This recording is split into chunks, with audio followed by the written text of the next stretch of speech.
Are you one of those people that just have a hard time trusting others? If you're watching this and you're like, yes, that's me, then I want to give you 3 tips that you can immediately take to get over your fear of trusting others and have better relationships. Let's get going.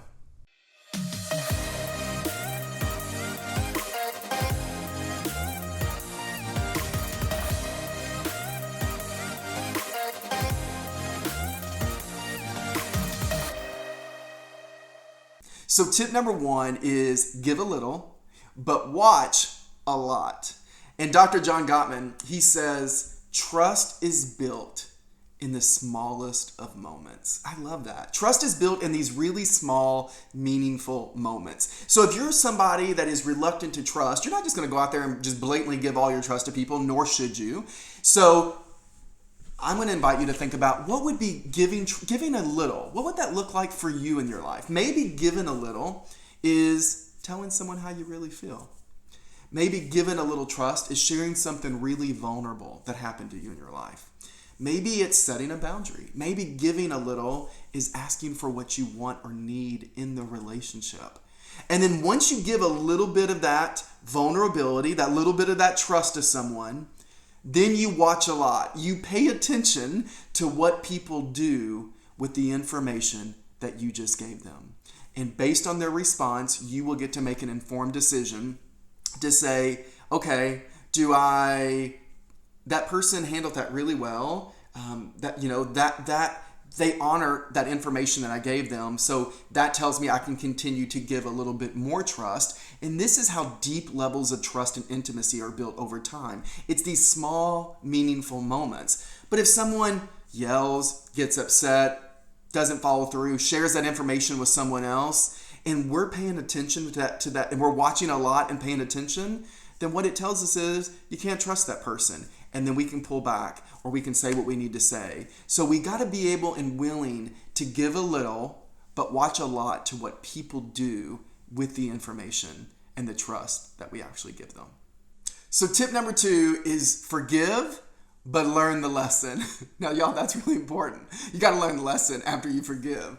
So forgive, but learn the lesson.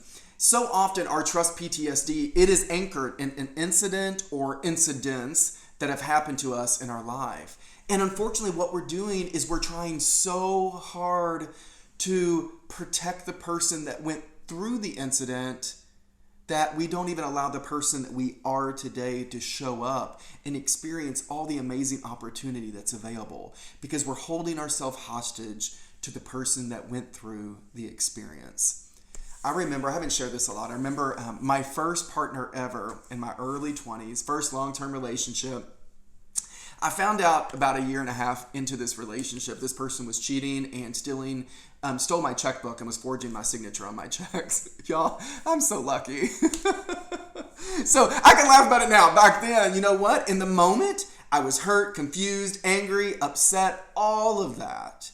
And here's the only way that I've been able to really practice forgiveness and practice what I preach to all of you. I choose to believe, and I think this is just a mindset choice, I choose to believe that in that moment of that 20-year-old's life, of my partner at the time, that was the best that he knew how to show up based on his insecurity, based on his need to feel love, desire, to fill some hole or gap in himself that he didn't know how to fill in a healthier way.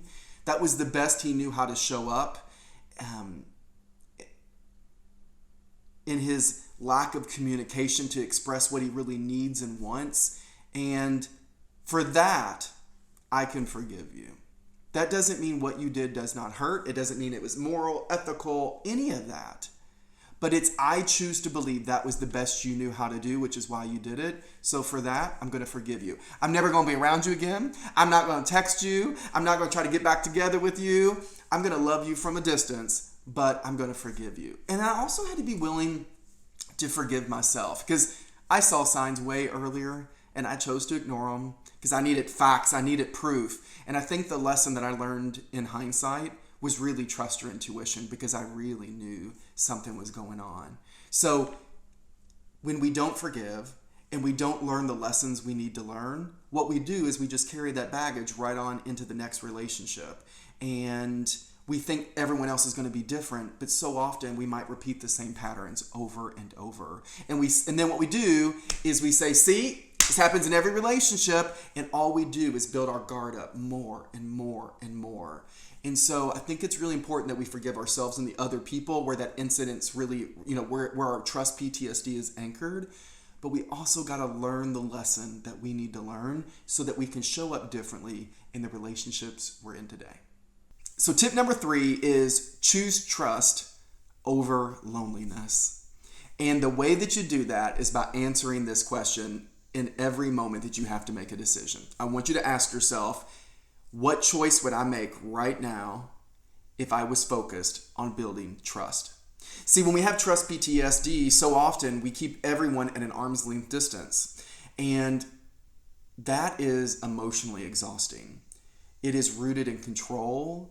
It is, lonely. And more importantly, when we do that, we lack intimacy in all of our relationships. And the reason why this question is so important about what choice would I make if I was focused on building trust, it forces you to take your arm down and make a really different decision right then. So if I was focused on building trust, maybe I would tell the person how I really feel.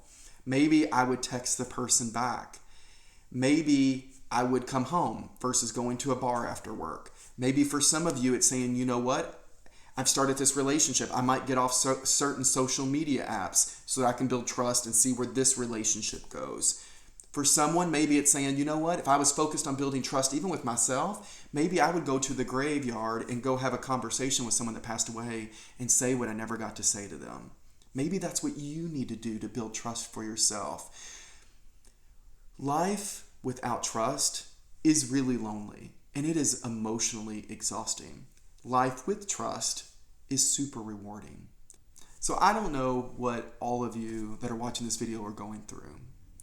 I do know that life can be really hard and we all get sucker punched from time to time. But what I hope for all of you watching is that you never give up on yourself and that you always retain the belief that I don't have to keep myself and everyone at an arm's length distance because I can handle whatever comes my way in the future. I want you to just sit in that belief that no matter what happens, what other people do or what life throws at you, that you will be able to handle whatever comes your way. I believe in that. And so I hope that you will take at least one of these tips. These are just starting points to allow you to start trusting again because you are worth that choice. If you have a tip that you know that's worked for you or other people, drop in the comment section. I would love to learn from you. And if no one tells you they believe in you, I believe in you.